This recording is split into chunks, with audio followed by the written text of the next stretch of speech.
자, 오늘 말씀, 지난번 수요일 날 했던 설교랑 좀 이어져 가는데요. 한 가지 놓친 정보가 있었습니다. 그걸 같이 이야기를 해드리면서 갈게요. 제가 이제 다니엘서와 주변의 역사를 같이 연구를 하니까 참 하나님이 너무 놀라우시고 정확하시고 힘 세시고 스케일도 굉장히 크신 분이라는 거를 또 다시 느꼈습니다. 다니엘의 스토리의 시작은 여호야김 3년에 느부갓네살 대왕이 예루살렘을 쳐들어오면서부터 시작되죠. 그때 이제 청년 다니엘이 끌려가는데 그 느부갓네살 대왕이 예레미야나 아니면은 역대하 이런 데선 굉장히 무서운 대왕으로 나오거든요.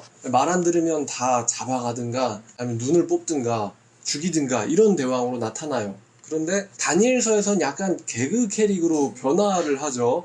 그래서 2장에서 꿈을 꿨는데 내 꿈 맞춰봐라, 안 맞히면 죽일 거야 이랬는데 맞히니까 놀랍다면서 다니엘의 하나님을 찬양하고, 또 3장에서는 신상을 하나 세워가지고 다들 경배해봐 그랬는데 다니엘의 친구들이 경배를 안 하잖아요. 그러니까 또 풀무불에 던져놓으라 그랬는데 던졌는데 아무 일도 안 일어나니까 또 놀래가지고 그 사람들한테 무릎 꿇고는 하나님을 찬양하고, 그 다음에 또 4장에서는 나무 자라는 꿈을 꿨다가 그 나무가 자기인 줄 알고 나무가 하늘 높이 자라니까 다니엘 불러가지고 해석해보라고 한 다음에 다니엘이 해석을 해주니까 내가 정말 높은 나무이군 이러다가 이제 또 자기가 자기 자랑을 하다가 하나님한테 벌 받아가지고 정신병 걸리잖아요. 그래가지고 고생 꽤나 했던 사람이 바로 이 느부갓네살 대왕이거든요. 바벨론 제국의 느부갓네살 대왕. 성경에는 안 나오지만 느부갓네살 대왕 이후로 몇 명의 왕들이 있어요. 왕들이 있는데 그 중에 이제 마지막 왕이라고 알려진 사람이 나보니두스라는 왕인데, 이 나보니두스라는 왕이 약간 이제 종교에 심취해가지고 자기 엄마가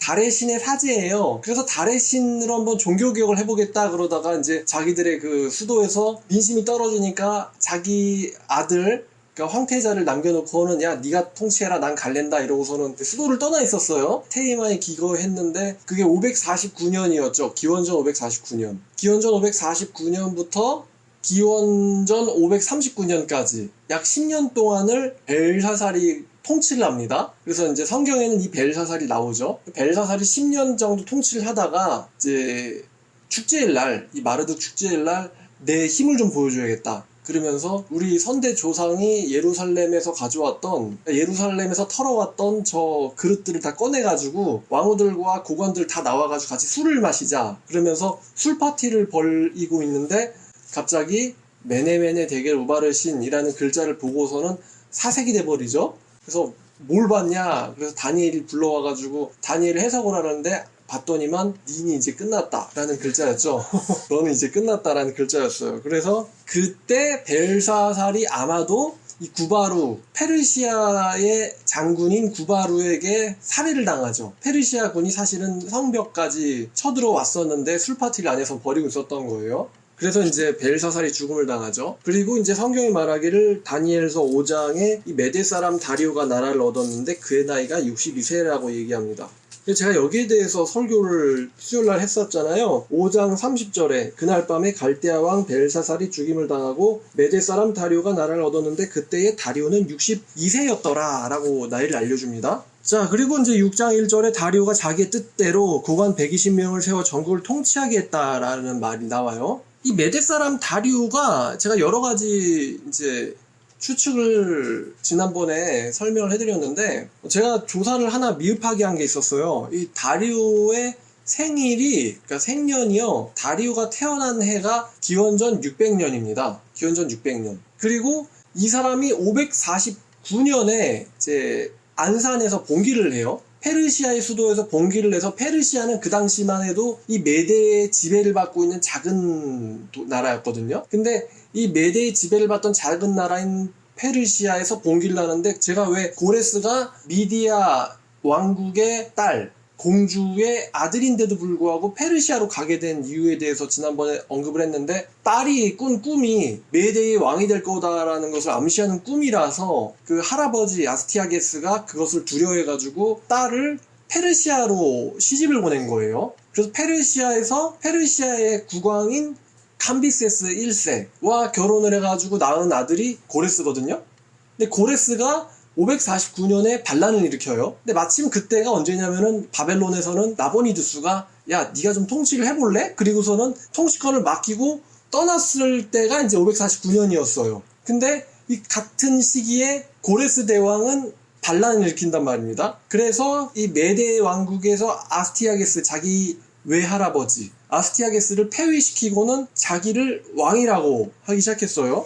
이 사람이 이제 호칭을 갖게 되는데, 이 사람이 호칭을 갖게 됐을 때 자기가 살던 도시 안산의 왕이자 페르시아의 왕, 그리고 메데의 왕이라는 세 가지 호칭을 갖게 됐어요. 점점 커지죠. 안산의 왕, 페르시아의 왕, 그 다음에 메데의 왕, 세 가지 호칭을 갖게 됐어요. 자, 그래서 이 중에 가장 큰 호칭이 뭐냐면 메데의 왕이에요. 메데의 왕. 그리고 또 설명드렸는데 다리우스라는 말은 이것은 고유 이름, 고유의 그 개인의 실명이 아니라 메데의 왕을 가리키는 명사란 말입니다. 이제 이게 아케메네스 왕조의 왕을 가리키는 고유 명사예요. 그래서 이 사람이 메데의 왕 다리우스라고 불렸단 말입니다. 안산의 왕 다리우스, 페르시아의 왕 다리우스, 그 다음에 메데의 왕 다리우스란 칭호를 갖고 있었던 사람이에요. 또 539년에 그 술잔치 했을 때 누가 쳐들어왔냐면은 고레스의 총사령관인 구바르 장군이 바벨론에 기습을 해가지고 그때 벨사사를 죽인단 말입니다. 바벨론 제국이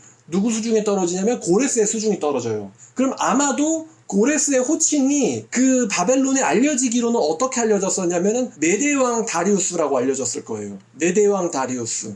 자, 그러면 이제 퀴즈가 풀리죠. 그날 밤 갈대아 왕 벨사살이 죽임을 당하였고 메데 사람 다리오가 나라를 얻었다라고 나오죠. 그리고 그의 나이가 62세였다라고 하는데 539년에 바벨론이 멸망을 당하고 고레스가 538년 그 다음 해부터 이제 자기가 통치를 하기 시작하는 거예요. 즉위해가지고. 저 이때부터 이 사람의 칭호가요 이렇게 늘어납니다. 아까 뭐라 그랬어요? 안산의 왕, 페르시아의 왕, 그 다음에 메데의 왕이라 그랬잖아요. 근데 이제 칭호가 더 늘어나는데요. 세계의 왕, 대제, 바벨론의 왕, 수메르와 아카드의 왕, 세계 모든 사면의 왕이라는 호칭을 갖게 돼요, 이 사람이.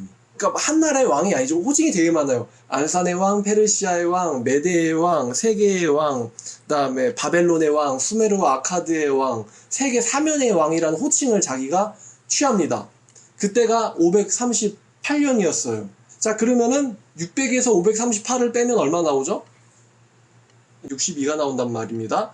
메데 사람 다리오가 나라를 얻었는데 그때 다리오는 62세였더라. 맞아 들어가죠? 자, 그리고 이 다리오가 자기 뜻대로 국왕 120명을 세우는데 일단 이 정도의 통치를 섭정왕이 할 것 같진 않아요. 다른 왕이 할 것 같지는 않고 고레스 본인이 직접 할 것 같거든요. 그래서 120명을 세워서 전국을 통치하게 했다. 그리고 그들 위해 총리 셋을 두었으니 그러니까 전국을 120개 도로 나눌 수 있다라는 것은 이제 이 사람이 세계 최고 통치자란 말이죠. 그리고 총리를 두었는데 그 중에 다니엘이 그 중에 하나다. 그래가지고 다니엘이 아마도 고레스가 바벨론을 점령하고 나서 보니까 바벨론에서 제일 뛰어났던 사람이 바로 이 다니엘이라는 것이죠. 그래서 다니엘이 그 전국을 통치하는 3명의 총리 중에 한 명이었다라는 거예요. 근데 이 다니엘의 역량이 워낙 뛰어나기에 그 3명의 총리들 중에서 으뜸이기에 나머지 총리들과 고관들이 다니엘을 시기했단 말이에요. 근데 다니엘을 털어보려고 했는데 이 사람은 충성돼가지고 털어도 먼지가 안 나는 사람이었다. 그래서 이제 그 사람들이 생각하기로 이 다니엘을 제거하려면은 다니엘을 제거하고 싶은데 시기 질투가 나서 제거하고 싶은데 그러려면은 저 사람이 섬기는 그 율법을 가지고 조항을 만들어 보자. 그래서 왕 외에 다른 존재에게는 절하면은 사자굴에 던져넣자라는 조항을 만들어 가지고 이제 다리오한테 가서 요구한 거죠. 다리오가 그거 좋다. 나는 세계 3면의 왕이니까 라고 해서 도장을 찍고 나서도 다니엘이 하나님께 기도를 드리죠. 예루살렘을 향해서. 그러니까 그 얘기를 왕한테 가서 하니까 왕이 이거 속임수였구나. 얘네들이 다니엘이 너무 잘하니까 다니엘을 제거하기 위해서 함정을 판 거구나. 하지만 이 메데와 페르시아 제국에서는 한번 왕이 말을 하면 바꿀 수 없는. 그래서 이제 다니엘을 사자굴에 던져 넣었는데 그때 다니엘이 약 80세쯤 됐었다라고 이야기를 했어요. 근데 이제 다니엘이 사자굴에 들어갔는데 고레스가 이제 굉장히 다니엘에 대해서 마음을 많이 썼는데 이 다니엘이 사자굴에 들어갔는데 아무 일도 없었잖아요. 그래서 그 얘기가 6장 20절에 다니엘이 든 굴에 가까이 이르러 슬피 소리질러 다니엘에게 묻되, 자 그러니까 그 슬피 소리를 질렀다라는 것은 다리오 왕이 다니엘을 얼마나 사랑했는지를 이야기하는 거죠. 슬피 소리를 질러 묻되 살아계신 하나님의 종 다니엘아, 네가 항상 섬기는 네 하나님이 사자들에게서 너를 능히 구원하셨느냐라고 하니 다니엘이 대답을 하죠. 그래서 23절에 왕이 심히 기뻐서 다니엘을 굴에서 올리라 하매 그들이 다니엘을 굴에서 올린즉 몸이 하나도 상하지 않았다 그래요. 그래서 이제 24절에 어떤 명령을 내리냐면은 다니엘을 참소한 사람들을 집어넣자. 그래서 그들의 처자식까지, 그들뿐만 아니라 그들의 처자식까지 집어넣자 했는데 그들이 바닥에 닿기도 전에 뼈까지 부서졌다. 물려가지고. 자, 그러니까 지금 다니엘을 제거하려던 총리들이 도리어 본인들과 처자식까지 제거당하는 그런 일이 일어나는데, 자 그러면 이 정도 되는 명령, 그러니까 다니엘이 뛰어나긴 하지만 다른 총리들도 뛰어날 거 아니에요. 그럼 다른 총리들과 고관들까지 사자굴에 집어넣어라, 이런 명령을 내릴 수 있는 사람이 역시 고레스 외에 누가 있을까? 최고 통치자니까 이런 명령 내릴 수 있단 말이에요. 나라에 아무래도 손실이 갈 만한 일이잖아요. 근데 이런 명령을 내림으로써 다니엘에게 해를 끼치려던 사람들이 오히려 본인들이 제거를 당해 버립니다. 그래서 이에 다리오 왕이 온 땅에 있는 모든 백성에게 조서를 내리죠. 그러면서 하는 말이, 내 나라 관할 아래에 있는 사람들은 다 다니엘의 하나님 앞에서 떨며 두려워해라, 이런 조서를 내립니다. 떨며 두려워할지니 26절이에요. 그는 살아계시는 하나님이시요 영원히 변하지 아니하실 이시요 그의 나라는 영원히 멸망하지 아니할 것이며 권세는 무궁할 것이며 그는 구하기도 하시며 건져내기도 하시며 하늘에서든지 땅에서든지 이적과 기사를 행하는 이로써 다니엘을 구원하여 사자의 입에서 벗어나게 하셨음이라 하였더라. 그래서 이 다니엘이 다리오 왕의 시대, 이제 곧 바사 사람 고레스 왕의 시대에 형통하였더라. 설명적 기능의 바브, 접속사로 해석을 하면 이렇게 해석할 수 있다 그랬죠. 자, 그래서 한번 여러분이 생각을 키워보는 거예요. 여러분이 만약에 바벨론의 이제 시민들, 이제 바벨론 제국이 아니죠, 이제 이 페르시아의 시민들이라고, 페르시아의 국민들이라고 하는데 다니엘에 대한 그 소문이 들렸을 거 아니에요. 저 사람 우리 도를 다스리던 분인데 왜 처자식까지 끌려가지? 이랬을 거 아니에요. 저게 무슨 소동이야? 저 사람들이 다니엘 알지? 그 우리가 정복했던 나라의 사람인데 지금은 총리님이시잖아. 근데 그 다니엘에게 모함을 했었대. 그래가지고 사자굴에 던져놨는데 글쎄 사자굴에 들어갔다 나왔는데도 아무런 상처도 안 입었대. 그래가지고 왕이 화가 나가지고 저 다니엘 들어갔던 사자굴에 너네도 들어가 보라고 해서 우리 태소님이 지금 잡혀가고 있는 거야, 처자식까지. 이거 어머 이러면서 그 나라의 국민들이 다들 놀랐을 거란 말이에요. 야, 120개의 도니까 엄청 나라가 크죠. 우리나라 8도밖에 안 되는데. 그래가지고 그 자기들을 지배했던 그 태수들이 잡혀가가지고 사자굴에 들어가고, 또 총리 3명의 총리 중에 2명이 지금 잡혀가고, 그러니까 온 나라 사람들 그걸 알겠어요, 모르겠어요? 안단 말입니다. 그 사자굴에 살아나온 것도 참 놀랍지만 다리오 왕이 조서를 내리잖아요. 조서를 내리면서 누구든지 다니엘의 하나님을 떨며 두려해라. 조서를 내리니까 그 페르시아 국민들이 여호와 하나님과 다니엘을 알겠어요, 모르겠어요? 안단 말입니다. 알 뿐만 아니라 되게 놀랍게 생각했을 거예요. 특히 이 다니엘이 원래부터 다스렸던 바벨론 제국의 지역 사람들은 원래 다니엘은 항상 유명하니까 다니엘의 새 친구도 유명하고, 또 그 다음에 꿈 해석으로도 우리 왕들보다도 더 오래 살면서 나라에 조언을 해주는 지혜자, 그러니까 장로들 중에서도 장로로 원래 유명했던 게 다니엘이란 말이에요. 근데 고레스의 사자굴 사건 때문에 더 유명하게 된 거죠. 이제 그 명성이 바벨론 지역에만 퍼진 게 아니라 페르시아 지역까지 다 퍼졌단 말이에요. 자, 그래서 이러한 맥락 가운데서 이 고레스가 자기 원년에, 이제 다리오 왕이죠, 자기 원년에 사자굴 사건을 겪고 나서 이스라엘 하나님은 진짜구나 그랬을 때 이제 다니엘이 고레스에게 아마도 자기가 알고 있던 성경의 하나님에 대해서 이야기를 해줬을 거란 말이에요. 자기가 예언자니까 느부갓네살에 대해서도 예언했죠. 벨사살에 대해서도 예언했잖아요. 자기가 예언자니까 또 예언서를 알고 있었을 테고, 고레스한테 얘기해주니까 고레스가 이사야 44장과 45장을 보고 또 예레미야 51장을 보고, 와, 이게 나에 대해서 미리 써있구나 성경에. 그럼 놀래가지고 이사야에서 보니까 고레스는 예루살렘 성과 성전을 중건하라라는 명령을 내려야 된다라는 예언까지 써있으니까 이 예언대로 안 하면은 굉장히 자기가 이제 느부갓네살 꼬라지가 날 수도 있죠. 느부갓네살이나 벨사살. 그래서 이제 명령을 내리는 게 이제 에스라예요, 에스라. 자, 에살장 1절에 바사왕 고레스 원년에 여호와께서 예레미야의 입을 통하여 하신 말씀을 이루게 하시려고 바사왕 고레스의 마음을 감동시키심에 그가 온 나라에 공포도 하고 조서도 내려 이르되 바사왕 고레스는 말하노니 하늘의 하나님 여호와께서 세상 모든 나라를 내게 주셨고 나에게 명령하사 유다 예루살렘에 성전을 건축하라 하셨나니, 그죠? 나에게 명령하사라는 말을 하고 있죠. 이스라엘 하나님은 참신이시라. 너희 중에 그의 백성된 자는 다 유다 예루살렘으로 올라가서 이스라엘의 하나님 여호와의 성전을 건축하라. 그는 예루살렘에 계신 하나님이시니라. 그 남아있는 백성이 어느 곳에 머물러 살든지 그곳 사람들이 마땅히 은과 금과 그 밖의 물건과 짐승으로 도와주고 그 외에도 예루살렘에 세울 하나님의 성전을 위하여 예물을 기쁘게 드릴지니라 라는 조서를 내립니다. 자, 그래서 조서를 내리는데 이게 되게 재밌는 사건이에요. 그래서 조서의 내용이 그의 백성된 자들은 죄다 돌아가라. 그리고 가서 성전을 건축해라. 그리고 누구든지 그 사람들 곁에 주변에 사는 사람들은 은과 금과 예물을 기쁘게 그 사람들에게 주어서 그 사람들 본향에 있는 성전을 건축하게 해라. 라고 이제 조서를 내리는데, 자, 그래서 이에 유다와 베냐민 족장들과 제사장들과 레위 사람들과 그 마음이 하나님께 감동을 받고 올라가서 예루살렘의 여호와의 성전을 건축하고자 하는 자가 다 일어나니 그 사면 사람들이 은그릇과 금과 물품들과 짐승들과 보물로 돕고 그 외에도 예물을 기쁘게 드렸더라라고 해요. 그러니까 여기서 하나님을 믿지 않는 사람들조차도 그 예루살렘 백성들이 갈 때 너무 기뻐가지고 금과 은과 예물과 짐승들로 기쁘게 도왔다. 이거 갈 때 가져가세요. 너네 하나님 참신이시라면서요. 제발 가져가서 기쁘게 그 성전 짓는데 써주시면 참 고맙겠습니다. 이렇게 된 거죠. 참 놀라운 일이 일어난 거예요. 우리가 여기서 이것을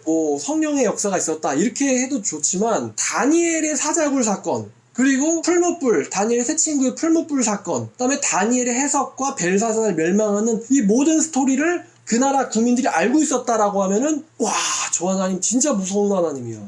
아니, 고레스 왕에 의해서 바벨론이 먹혔을 때는 어떻게 되나 했는데 고레스 왕 때도 또 이런 기적 같은 일이 또 일어나. 아, 역시 저 다니엘의 하나님은 참 살아계신 하나님이시고 유대인들은 참 대단한 사람들이구나. 경외함, 놀라움이 그 나라 사람들한테 있었던 것 같아요. 그러니까 거기다가 이제 고레스가 조서까지 내리잖아요. 기쁘게 도와줘라. 참신이시다. 그러니까 그 나라 사람들도 기뻐가지고 자기의 재물, 은과 금과 보물과 짐승들을 얼마든지 가져가서 나라 재건하는 데 쓰시라고 할 수 있었던 거죠. 그러니까 페르시아 제국과 이 바벨론 제국과 페르시아 제국 사람들은 참 이 다니엘의 하나님을 알았을 것 같아요. 한번 그 도시를 갔으면 어떤 분위기였을까 좀 궁금합니다.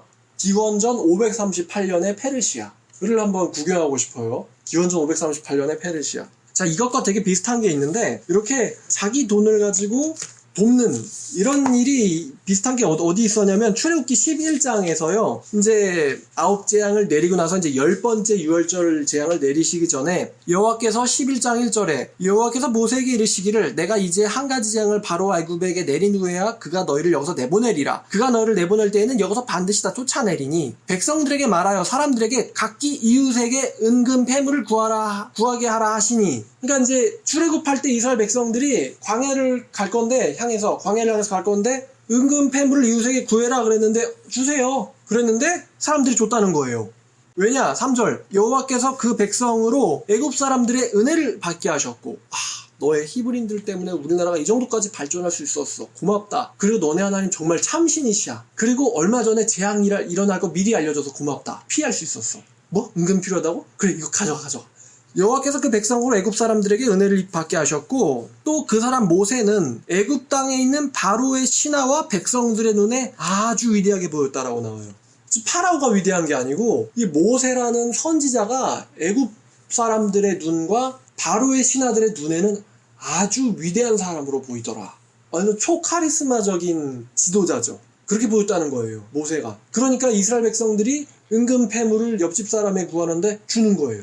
하나님의 역사의 결과죠. 마찬가지로 고레스 대왕 때에도 사람들이 기쁘게 은과 금과 보물과 짐승을 줄 수 있었던 이유는 다니엘을 통해서 살아계신 하나님이 바벨론 제국과 페르시아 전역에 전파됐기 때문이에요. 다니엘을 통해서. 그는 참 하나님이시다. 그래서 조서를 내립니다. 조서를 내려서 또 7절에 고레스 왕이 에스라로 돌아와서요. 에스라 1장 7절에 고레스 왕이 여호와의 성전 그릇을 꺼내니 옛적에 느부갓네살이 예루살렘에서 옮겨다가 자기 신들의 신당에 두었던 것이라. 바사왕 고레스가 창고지기 미드르닷에게 명령하여 그 그릇들을 꺼내어 세워서 유다 총독 세스바살에게 넘겨주니 그 수는 금접시가 30개요 은접시가 1000개요 칼이 29개요 금대접이 30개요 그보다 못한 은대접이 410개요 그 밖에 그릇이 1000개니 엄청난 양이죠. 보니까 금접시가 30개, 금대접이 30개, 은접시가 1000개, 은대접은 410개. 그러니까 금은 그릇이 모두 5400개라. 사로잡힌 자들 바벨론에서 예루살렘으로 데려갈 때에 세스바살이 그 그릇들을 다 가지고 갔더라. 그러니까 어마어마한 양의 은금입니다. 어마어마한 양의 은금 보물들을 다 가져갔다 이거예요. 고레스가 이런 칙령을 내렸다는 것이죠. 그러니까 고레스도 엄청나게 하나님을 기뻐했던 사람 같아요. 이 고레스가 페르시아의 첫 번째 샤한샤죠. 고레스 대제 키루스 2세인데, 자 그게 그래서 이제 성전 건축에 대한 스토리가 바로 이 에스라예요. 포로 귀환부터의 내용. 자 그래가지고 이제 고레스가 이런 칙서를 내렸는데, 문제는 이스라엘 백성들이 죄다 올라가가지고 건축을 하려고 하는데, 지금 여기 보니까 2장에는 순 명단이거든요. 그러니까 이 정도 되게 명단이 길죠? 굉장히 길어요? 2장 1절 보니까 옛적에 바벨론 왕 느부갓네살에게 사로잡혀 바벨론으로 갔던 자들의 자손들 중에서 노임을 받고 예루살렘과 유다도로 돌아와 각자의 성읍으로 돌아간 자 어쩌고저쩌고 이스라엘 백성의 명수가 이러하니 라고 해서 쭉 명단이 나옵니다. 자, 그래서 보니까 얼마나 나가냐면은 64절 보니까 온 회중의 합계가 42,360명이요. 42,360명이 나갔다 그래요. 42,360명. 많이도 나갔죠? 이 정도면 많은 건가요? 적은 건가요? 엄청 많이 나갔죠? 한 나라에서 4만 명 이상이 쑥 빠지는 거예요. 이게 어떤 행렬이었을까? 감격에 겨워가지고 자기들의 고국으로 돌아가자 정착했는데요. 돌아간 사람들도 신앙이 나쁜 사람들이 돌아갔겠어요? 좋은 사람들이 돌아갔겠어요? 그죠? 좋은 사람들.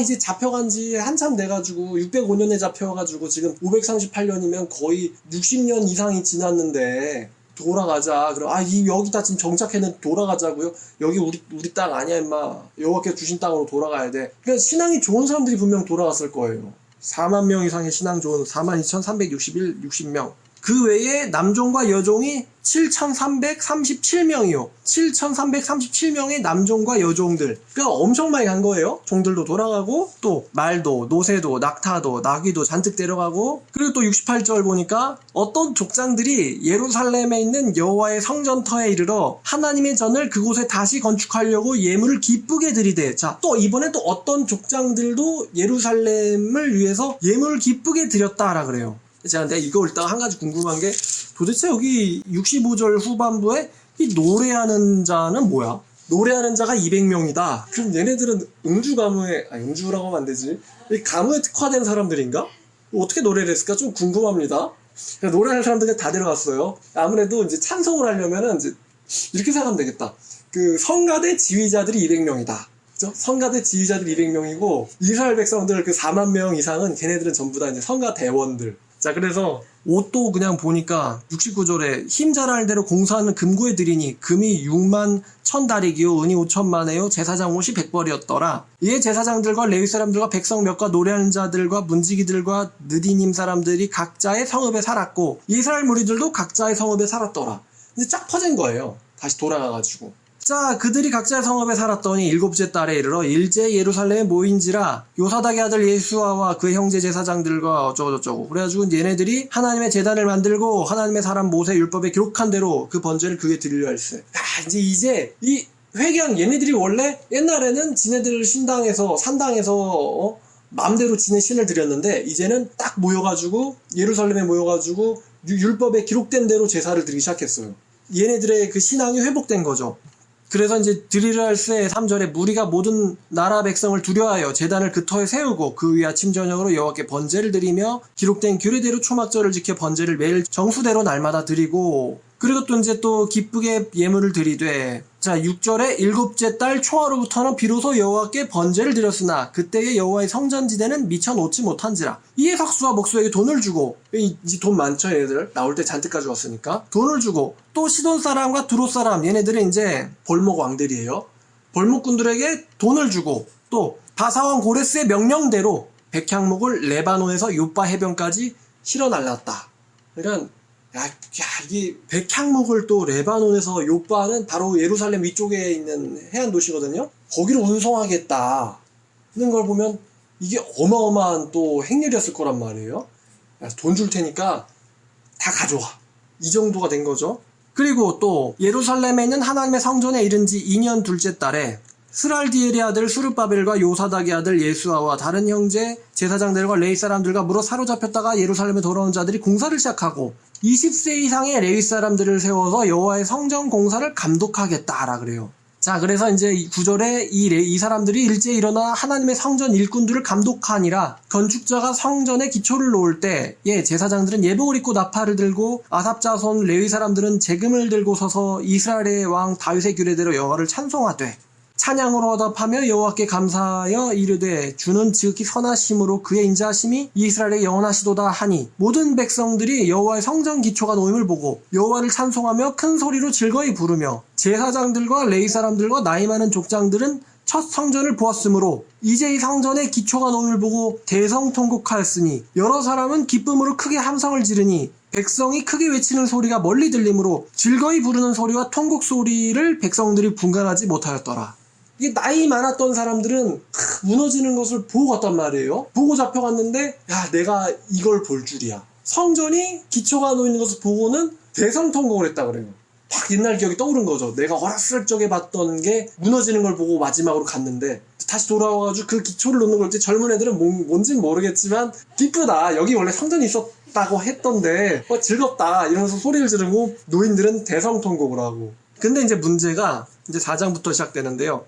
이 사로잡혔던 자들의 자손이 이스라엘의 하나님 여호와의 성전을 건축한다 함을 듣고 유다와 베냐민의 대적이 들었어요. 유다와 베냐민의 대적이 듣고 스룹바벨과 족장들이 나와 이르되 우리도 너희와 함께 건축하게 해라. 우리도 너희와 같이 하는 너희 하나님을 찾노라. 아수르 왕 에살핫돈이 우리를 이리 오게 한 날부터 우리가 하나님께 제사를 드리노라 하니. 근데 이제 이방 사람들은 성전 건축에는 참여할 수가 없죠. 스룹바벨과 예수와 기타 이스라엘 족장들이 이르되 우리 하나님의 성전을 건축하는데 너희는 우리와 상관이 없느니라. 바사왕 고레스가 우리에게 명령하신 대로 우리가 이스라엘의 하나님 여호와를 위하여 홀로 건축하리라 하였더니 이때부터 이 땅 백성들이 유다 백성의 손을 약하게 하여 건축을 방해한다.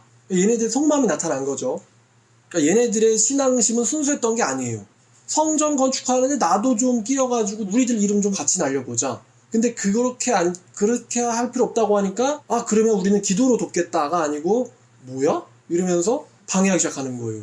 그러니까 여호와를 진짜 믿었던 사람들은 아니라는 거죠. 방해하기 시작하는데 어떻게 방해를 했냐면은 이제 킹 왕장이 이제 샤한샤들이잖아요. 샤한샤가 관리하는 관리들에게 뇌물을 주어서 바사왕 고레스의 시대부터 바사왕 다리오가 즉위할 때까지 관리들에게 뇌물을 주어서 그 계획을 막았으며 고레스가 직서 내리고 나서 성전 건축이 시작됐는데 그 성전 건축이 시작되고 나서부터 고레스와 다리오의 관리들 그 사이의 관리들한테 뇌물을 줘가지고 성전 건축을 못하게 막았단 말이에요. 방해를 하다가 아예 그냥 나쁜 왕 한 명이 즉위했을 때는 이딴 식으로 직서를 냈는데 아하수에로가 즉위할 때에 그들이 글을 올려 유다와 예루살렘 주민을 고발하니라. 아하수에로 왕이 즉위할 때에 그들이 글을 올려 유다와 예루살렘 주민을 고발하니라. 뿐만 아니라 7절에 아닥사스다 왕이 즉위할 때에는 비슬람과 미드르닷과 다브엘과 그의 동료들이 바사왕 아닥사스다에게 글을 써서 올렸으니 이 글은 아람 문자와 아람 방언으로 써서 진술하였더라.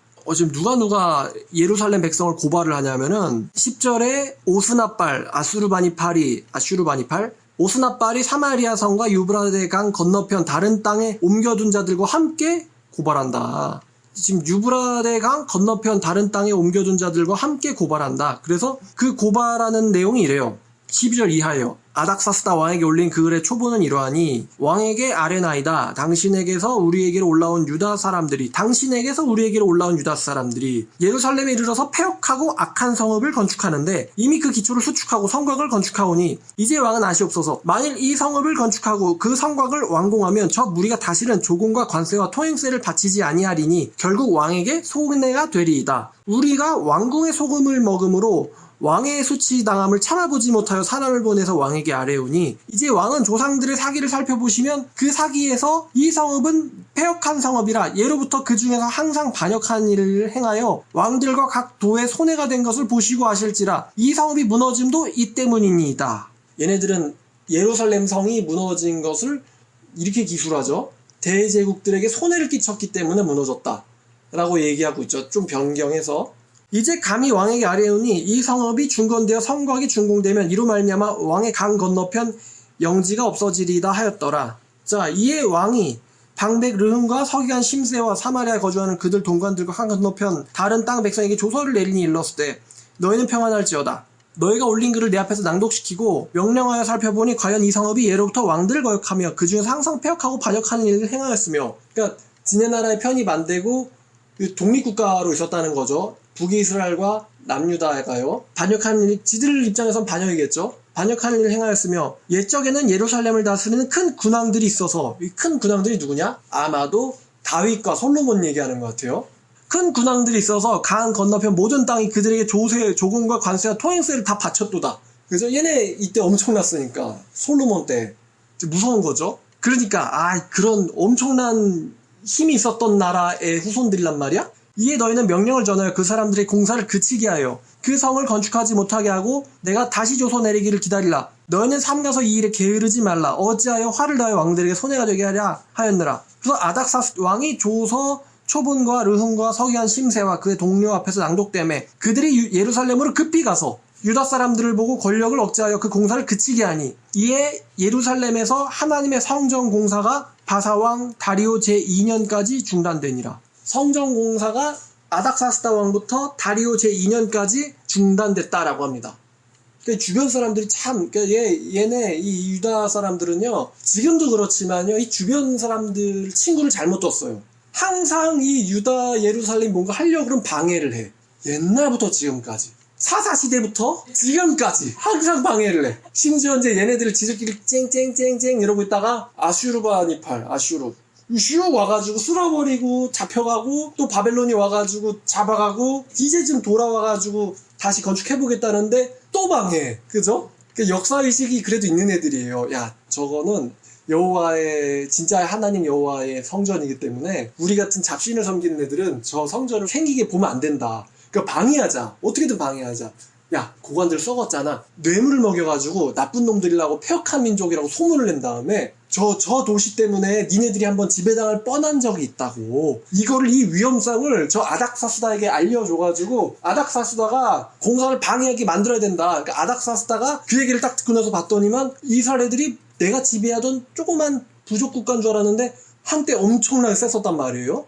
주변 나라들 다 무서워했다 라는 기록이 있으니까 그래? 그러면 저거 건축되면은 내 나라 뺏기는 거 아니야? 일부 뺏기는 거 아니야? 그래가지고 건축 못하게 막아라. 급히 막아라. 이렇게 조서를 내린단 말입니다. 제가 이제 그래서 이제 역사를 또 뒤져봤는데 지금 두 명의 왕이 나와요. 한 명은 아하수에로가 나왔고 보니까 4장 6절에 아하수에로가 즉위할 때부터 주민을 고발하기 시작해가지고 7절에 아닥사스다 때에는 이제 대놓고는 조서를 쓰게 했죠. 편지를 보내가지고 고레스 대왕 첫 번째 샤한샤죠. 이 고레스 대왕이 성전을 건축하라 라는 그 위대한 왕이고 이 고레스 대왕 사후에 세속 역사를 보면은 캄비세스 2세라는 사람이 두 번째 샤한샤가 됩니다. 페르시아의 두 번째 제왕이 돼요. 근데 이 캄비세스가요 아버지만큼 유능하지도 못했고 아버지만큼 오래 통치하지도 못했어요. 들어보니까 이 캄비세스 2세가 고레스의 아들인데 원정을 갔던 사이에 자기 나라에서 반역이 일어났다라는 말을 듣고는 회군하다가 사고로 죽었다고 합니다. 사고로 이 사람이 죽은 때가 522년이에요. 522년에 사고로 죽고 그 다음에 그럼 사고로 죽고 나서 반역을 주도한 사람이 누구냐면은 이 가우마타라는 사람이에요. 가우마타. 이름이 가우마타예요. 이 가우마타가 캄비세스 2세 때 반역을 일으켜가지고 왕지를 몇 달을 하냐면은 7개월을 왕지를 합니다. 보좌에 오르는 것도 아니죠. 왕질이죠, 그냥. 그래가지고 가우마타가 왕지를 하는데 이 가우마타를 살해하고 왕위에 오른 사람이 있으니 바로 다리우스입니다. 5장부터 나오는 다리우스. 다리우스는 세 번째 샤한샤예요. 이 가우마타는 찬탈자이기 때문에 샤한샤로 낮춰주는 거예요. 자, 그러면 딱 보니까 그 두 번째 왕은 멍청한 왕, 그 다음에 가우마타는 얘는 반역자니까 나쁜 놈이잖아요. 자, 여기서 다리우스는 성경에 나오거든요. 고레스도 성경에 나오고. 그럼 아하수에로가 누굴까? 아하수에로랑 그 다음에 그래 보니까 나쁜 놈들이네, 공사 방해해, 아닥사스다가 나오잖아요. 그럼 누굴까 각각? 아하수에로가 캄비세스 2세, 그 다음에 가우마타가 아닥사스다 인 걸로 보여요. 성경의 이름과 실제 이름은 다르니까. 이 아닥사스다 그 다음 왕이 누구냐면 다리오예요. 다리우스. 그러니까 한 명의 고레스의 아들과 고레스의 아들이 반역을 일으켰던 사람. 반역을 일으켰던 얘는 운명이 안 좋겠죠. 여기서도 보니까 싸가지 없게 성전 공사를 방해해. 그리고는 결국에는 이 다우마타는 다리우스에게 살해를 당하는데, 이 다리우스가 누구냐면은 캄비세스 2세, 그러니까 이 아하수에로. 얘가 이집트 원정을 갔을 때 이 캄비세스 2세를 수호하는 병사였어요. 그럼 이 다리우스가 무기를 뭘 썼을까 했는데, 만약에 뭐 도끼요라고 얘기하는 사람은 회개하셔야 돼요. 자, 이 다리우스의 무기는 뭐였냐면 창이었어요. 캄비세스 2세 고레스의 아들을 수호하는 창병이었어요, 이 다리우스가. 근데 그가 이제 우리 주군이 사고로 죽었잖아요. 저놈들이 반란했다는 말 때문에. 그래가지고 이 사람이 화가 났을 거 아니에요. 그래가지고 저 찬탈자를 내가 죽인다. 그래가지고 죽이고는 왕이 올랐는데, 이 다리우스라는 사람이 고레스의 혈통이랑 전혀 관계가 없는 사람은 아니고, 고레스가 살던 페르시아 지방의 유력한 가문의 아들이에요. 그러니까 고레스랑도 친분은 있는데, 또 누구랑 결혼을 했냐면은 고레스의 딸이랑 결혼을 했어요. 그러니까 다리우스의 아내는 고레스 대제의 딸이에요. 고레스의 딸과 결혼했어요, 다리우스가. 그러니까 다리우스의 자식은 당연히 고레스의 증손자겠죠. 이렇게 연결되는 거예요. 딸이니까 손자지, 손자. 그러니까 이제 다리우스가 고레스 집안에 대해서 충성심이 있겠어요, 없겠어요? 당연히 있지. 그러니까 이제 가우마타를 제거하고는 왕좌에 오릅니다. 근데 이 다리우스도 세상 역사에서 대제라는 호칭이 붙어 있어요. 그렇다는 것은 복을 받았다, 안 받았다? 받았다. 그럼 성경에서 좋은 일 했을까, 안 했을까? 했다는 거죠.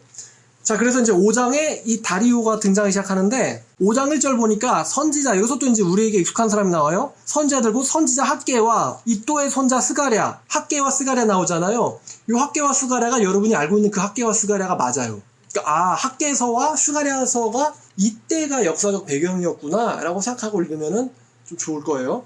선지자 곧 학개와 스가랴가 이스라엘의 하나님의 이름으로 유다와 예루살렘에 거주한 유다 사람들에게 예언하였더니, 결국 이제 어떤 예언을 하냐면은, 자, 이에 스알디엘의 아들 수르바벨과 요사닥의 아들 예수아가 일어나 예루살렘에 있는 하나님의 성전을 다시 건축하기 시작하며, 그러니까 학개서의 예언을 보면은 성전 건축하라는 내용이겠죠. 읽어보시면 돼요. 그 예언 때문에 백성들이 다시 성전을 건축하기 시작하며, 그때의 이 유브라데강 건너편 애들, 제가 기억하라 그랬잖아요. 유브라데강 건너편 애들이 총독 다뜨네와 스달보스네와 그들의 동관들이 다 나와 그들에게 이르되, 누가 너희에게 명령하여서 이 성전을 건축하고 성곽을 마치게 하였느냐? 그러니까 분명히 아닥사스다가 하지 말라고 했는데 누가 너희에게 이것을 건축하라고 했냐? 했는데, 우리가 이 건축하는 자의 이름을 아뢰었으나 하나님이 유다의 장로들을 돌보셨으므로 그들이 능히 공사를 막지는 못하고 이 일을 다리오에게 아뢰고 그 답장 오기를 기다렸더라. 유브라데강 건너편 총독 다뜨네와 스달보스네와 그들의 동관인 유브라데강 건너편 아바삭 사람이 다리오 왕에게 올린 글의 초보는 이러하니라. 그 글에 일렀을 때 다리오 왕은 평안하옵소서, 왕께 아뢰옵나이다. 우리가 유다도에 가서 지극히 크신 하나님의 성전에 나아가 본즉 성전을 큰 돌로 세우며 벽에 나무를 얹고 부지런히 일함으로 공사 그 손에서 형통가 없기에 우리가 그 장로들에게 물어보기를 누가 너에게 명령하여 성전을 건축하고 성곽을 마치라고 하였느냐 라고 하고, 또 우리가 또 그 우두머리들의 이름을 적어 왕에게 아뢰고자 하여 그들의 이름을 물은즉 그들이 우리에게 대답하여 이르기를 우리는 천지 하나님의 종이라. 예전에 건축되었던 성전을 우리가 다시 건축하노라. 본래 이스라엘 큰 왕이 건축하여 완공한 것이었으나, 누굴까? 이스라엘 큰 왕이 또 다윗과 솔로몬 얘기하는 거죠.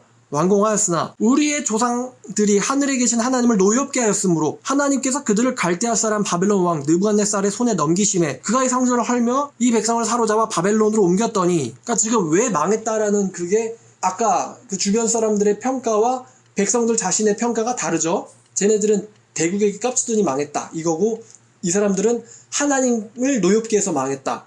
평가가 달라요. 옮겼더니 바벨론 왕 고레스 원년에 고레스 왕이 조서를 내려 하나님의 이 성전을 다시 건축하게 하고, 또 느부갓네살이 예루살렘 하나님의 성전 안에서 금, 은 그릇을 옮겨다가 바벨론 신당에 두었던 것을 고레스 왕이 신당에서 꺼내어 그가 세운 총독 세스바사렐이라고 부르는 자에게 내어주고, 일러 말하되 너는 이 그릇들을 가져가서 예루살렘 성전에 두고 하나님의 전을 제자리에 건축하라 하매, 이에 세스바살이 이르러 예루살렘에 하나님의 성전지대를 놓았고, 그때로부터 지금까지 건축하여 오나 아직 마치지 못하였다 하였사오니, 이제 왕께서 좋게 여기시거든 바벨론에서 왕의 보물 정각에서 조사하사 과연 고레스 왕이 조서를 내려 하나님의 성전을 예루살렘에 다시 건축하라 하셨는지 보시고 왕은 이 일에 대하여 왕의 기쁘신 뜻을 우리에게 보이소서 하였더라. 또 꼬지른 거예요, 또. 그죠? 그러니까 이제 고레스 왕이 조서 내린 건 538년. 근데 지금 다리오 2년까지 공사가 중단됐다가 다리오 2년부터 공사가 다시 재개된 거예요. 그래가지고 이 다리오 2년에 다리우스가, 그 창병 다리우스가 가우마타를 제거하고 나서 이제 본인이 왕위에 오르고 난 원년, 그 다음 해에 이제 이것을 조사하게 시킨 거죠. 이에 다리오 왕이 조서를 내려 문서 창고 곧 바벨론에 보물을 쌓아둔 보물 전각에서 조사하게 하여 메데도 앙메다 궁성에서 한 두루마리를 찾았으니 거기에 기록하였을 때 고레스 왕 원년에 조서를 내려 이르기를 예루살렘에 있는 하나님의 성전에 대하여 이르노니 이 성전 곧 제사드리는 처소를 건축하되 지대를 견고히 쌓고 성전 높이는 60규빗으로 넓이도 60규빗으로 하고 큰 돌 3켜에 새나무 1켜를 놓으라. 경비는 다 왕실에서 내라. 왕실에서도 건축 경비를 다 내라. 또 느부갓네살이 예루살렘 성전에 탈취하여 온 금그릇, 은그릇을 다 돌려보내고 예루살렘 성전에 가져다가 하나님의 성전 안 각기 제자리에 둘지니라. 자, 이렇게 조서를 발견을 한 거예요. 자, 그럼 다시. 여러분, 다리우스가 고레스 집안에게서 충성심이 있을까 없을까? 있다 그랬어요. 그래가지고 캄비세스 2세 고레스의 아들의 호위대장, 창병으로 호위를 맡았던 사람이 바로 이 다리우스란 말이에요. 그래가지고 이제 본인이 왕이 됐으니까 이 고레스 집안에게 굉장히 충성심이 높은 사람이 이 다리우스 대제란 말입니다. 그랬는데 자기가 선왕으로 섬겼던 이 캄비세스의 아버지 고레스가 이런 칙서를 내린 적이 있다라는 것을 발견한 거예요, 조사를 하다가. 그래서 이제 6절에 이제 유브라데강 건너편 총독 다뜨네와 스발보스네와 너희 동관 유브라데강 건너편 아바삭 사람들은 그곳을 멀리하여 하나님의 성전 공사를 막지 말고, 그러니까 거기 공사하는데 근처에 가지 마, 방해하지 마, 막지 말고 유다 총독과 장로들이 이 하나님의 성전을 제자리에 건축하게 해라. 내가 또 조서를 내려서 하나님의 이 성전을 건축함에 대하여 너희가 유다 사람들의 장로들에게 행할 것을 알리노니, 어떻게 해야 되냐면 너희는 어떻게 할 거냐면 왕의 재산 곧 유브라데 강 건너편에서 거둔 세금들 중에서 그 경비를 이 사람들에게 끊임없이 주어서 그들로 멈추지 않게 하고, 또 그들이 필요로 하는 것 곧 하늘의 하나님께 드릴 번제와 수송아지 순양과 어린 양과 또 밀과 소금과 포도주와 기름을 예루살렘 제사장들의 요구대로 어김없이 날마다 주어 그들이 하늘의 하나님께 향기로운 제물을 드려 왕과 왕자들의 생명을 위해서 기도하게 하라. 그러니까 야, 니네가 거두는 세금 있잖아, 그거 저기 건축 경비로 줘. 그리고 너네들이 가지고 있는 재물 있잖아, 그거 제사장들이 달라 그러면 줘. 이렇게 꼬인 거예요 지금. 그리고 또 내가 명령을 내리노니 누구를 막론하고 이 명령을 변조하면 그의 집에서 들보를 빼내고 그를 그 들보에 매달고 그의 집은 이로 말미암아 거름더미로 만들어라. 만일 왕들이나 백성이 명령을 변조하고 손을 들어 예루살렘 하나님의 성전을 헐진데 그곳에 이름을 두신 하나님이 그들을 멸하시기를 원하노라. 나 다리우스가 조서를 내렸으니 신속히 행할지어라 하였더라. 지금 일이 지금 이상하게 됐죠. 지금 고자질을 했는데 이상하게 됐어요. 근처 얼씬도 하지 말고 너네들이 그 나한테 주려고 내는 세금 있잖아, 그거 다 쟤네들한테 주고, 너네들이 가진 거 있잖아, 그거 제사장들 달래면 주고, 그다음에 가서 방해하려는 녀석은 그 사람의 집에 들보를 뽑아다 거기다 걔를 교수형을 시켜버리고 거기를 거름더미로 해버릴 거니까 이 조서 변경시키면 죽어 라고 조서를 내린 거예요. 그러니까 이 사람도 응? 선왕 고레스가 조서를 내렸는데 왜 아직도 이게 안 되고 있었지? 아, 저 망할 아닥사스다, 저 다우마타 저놈이 선왕의 조서를 변개했었구나. 그러니까 이번에는 변개 못하게 변개하는 자는 매달아 버려라. 성전 건축 방해하면 죽는다가 된 거예요. 돈은 주되 방해는 죽어. 재밌죠, 조서가. 그래서 다리오 왕의 조서가 내림에 유브라데강 건너편 총독 다뜨네와 스달보스네와 그들의 정관들이 신속히 준행하니라. 아이고, 이거 방해하면 자기들이 교수형 당하게 생겼는데. 자, 그래서 유다 사람의 장로들이 선지자 학계와 이또의 손자 스갈의 권면을 따랐으므로 성전 건축이 신속하게 형통하게 됐다라고 합니다. 그래서 하나님의 명령과 바사왕 고레스와 다리오와 아닥사스다의 조서를 따라 성전을 건축하며 일을 끝내되 다리오 왕 제6년 아달월 3일에 성전일이 끝났다라 그래요. 다리오 왕 제6년 아달월 3일에 성전일이 끝났다. 이스라엘 자손의 제사장들과 레위 사람들과 기타 사로잡혔던 자의 자손이 즐거이 하나님의 성전 봉헌식을 행하니 하나님의 성전 봉헌식을 행할 때에 수소 100마리, 순양 200마리와 어린 양 400마리를 드리고 또 이스라엘 지파의 수를 따라 순염소 12마리로 이스라엘 전체를 위하여 속죄제를 드리고 제사장은 그 분반대로 레위 사람은 그 순차대로 세워 예루살렘에서 하나님을 섬기게 하되 모세의 책에 기록된 대로 하게 하니라. 자, 그래서 사로잡혔던 자의 자손이 첫째 달 14일에 유월절을 지켰고 22절 보면 이제 그들이 즐겁게 여호와께서 주신 즐거움을 즐기고 또 아수르 왕의 마음을 그들에게로 돌려 이스라엘의 하나님이신 하나님의 성전 건축하는 손을 힘있게 하도록 하셨습니다. 자, 이렇게 나오거든요. 자, 그러면 이게 지금 이제 좀 조사를 또 했는데 여러분 그 15절에 다리오 왕 제6년에 성전이 건축됐다 그러잖아요. 자, 제가 아까 뭐라고 말했냐면은 이 가우마타가 522년에 찬탈을 한단 말입니다. 몇 달짜리 왕이었냐면 얘는 522년 3월에 찬탈을 해요. 그리고 얘는 7개월짜리 왕이었단 말이에요. 그러니까 522년도 못 넘긴 거예요, 왕으로서. 자, 그러면 다리우스가 가우마타를 처리한 게 522년이겠죠? 522년 가을 때쯤에 다리우스가 이 가우마타를 처리한 거예요. 자, 그럼 제가 뭐라 그랬냐면은 어떤 사람이 그곳을 점령하고 나면은 정식적으로 제위는 언제부터 되는 거다? 그 다음에부터 되는 거예요. 자, 그러면은 521년이 이 사람의 통치 원년이겠죠? 그러면 자, 521년이 이 사람의 통치 원년이란 말이에요. 그리고 521년이 통치 원년, 520년이 2년이거든요. 이때까지 성전공사 방해를 받았다는 거예요. 그리고 이때 다리우스가 조서를 이제 내려가지고 자기들의 사료를 뒤져서 고레스의 명령을 찾아내가지고 성전 건축을 지시하죠. 그리고 공사 완공은 다리우스 제6년에 완공됐다라고 나오는데, 자, 보세요. 521년이 원년이에요.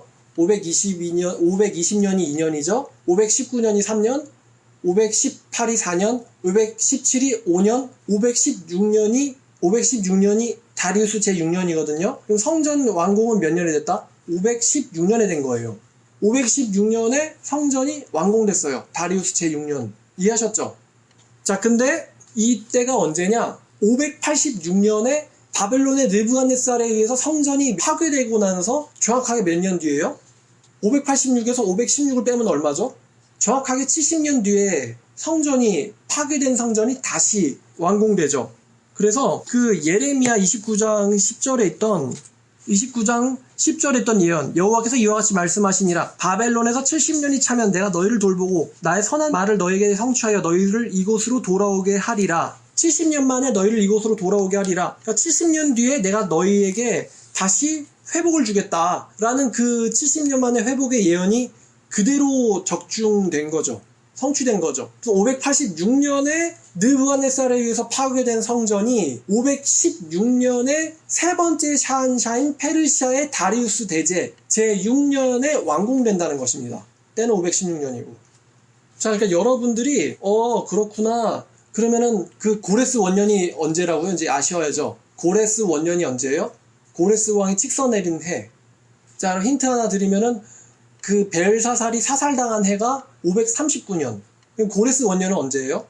538년부터 이 사람이 세계 사면의 왕이라는 칭호를 얻었어요. 그리고 이 사람이 530년쯤에 죽는단 말이에요. 그러면 캄비세스 2세, 고레스의 아들인 캄비세스 2세가 통치한 거는 529년부터 522년까지 통치했단 말이에요. 그리고 521년부터 누가 통치했다?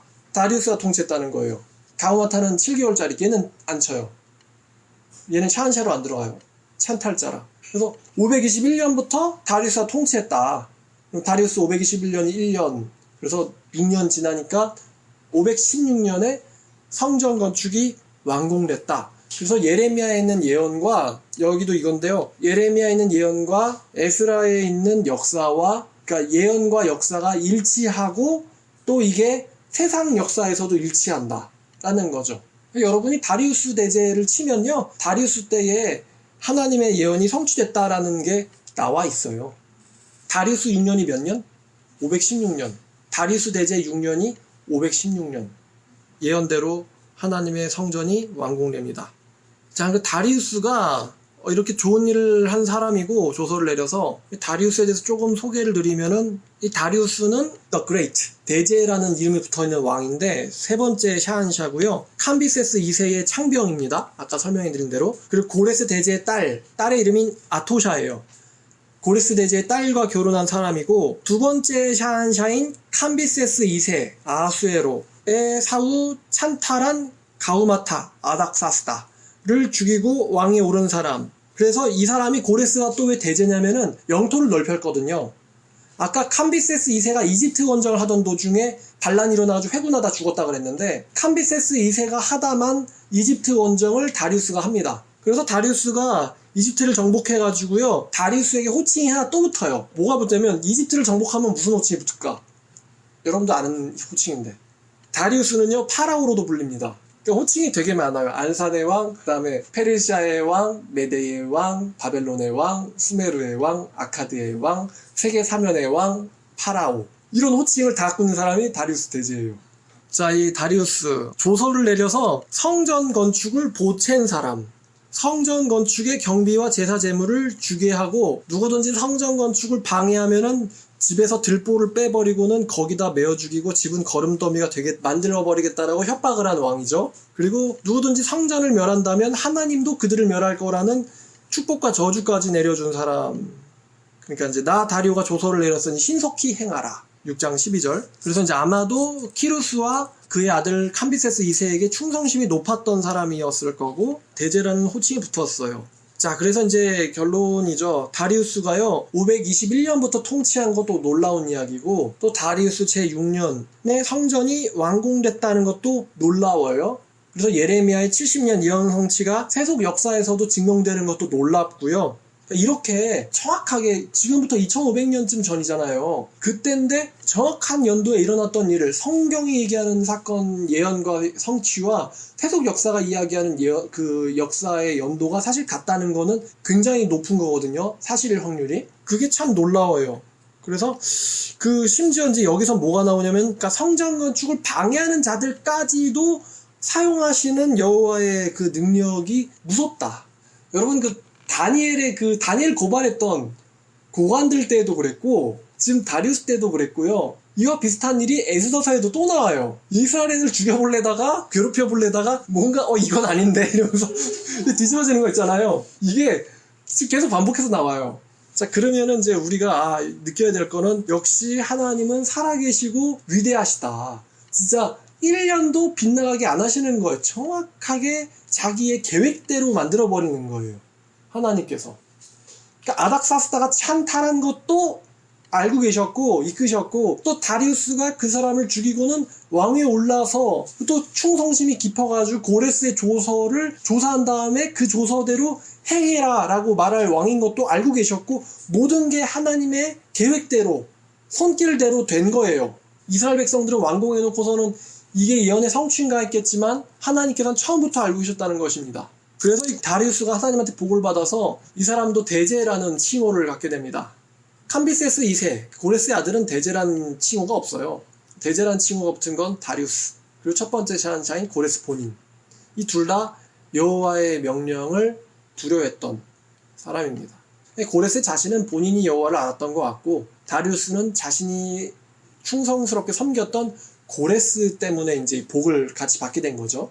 그 다음에 이 다리우스의 이 아들이 바로 이 크세르크세스 1세라는 녀석인데 이 사람이 에스더서에 나오는 그 아수에로예요.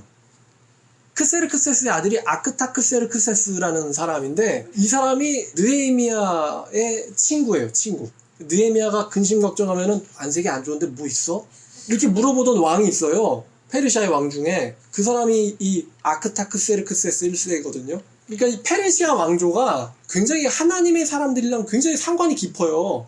고레스부터. 그래가지고 아무래도 나라가 복을 많이 받은 것 같아요. 뭐 저번에 얘기했지만 바벨론은 그렇게 힘자랑해놓고는 539년에 벨사살이 말아먹었잖아요. 100년을 못 버틴단 말이에요. 근데 페르시아 제국은 쭉 가요.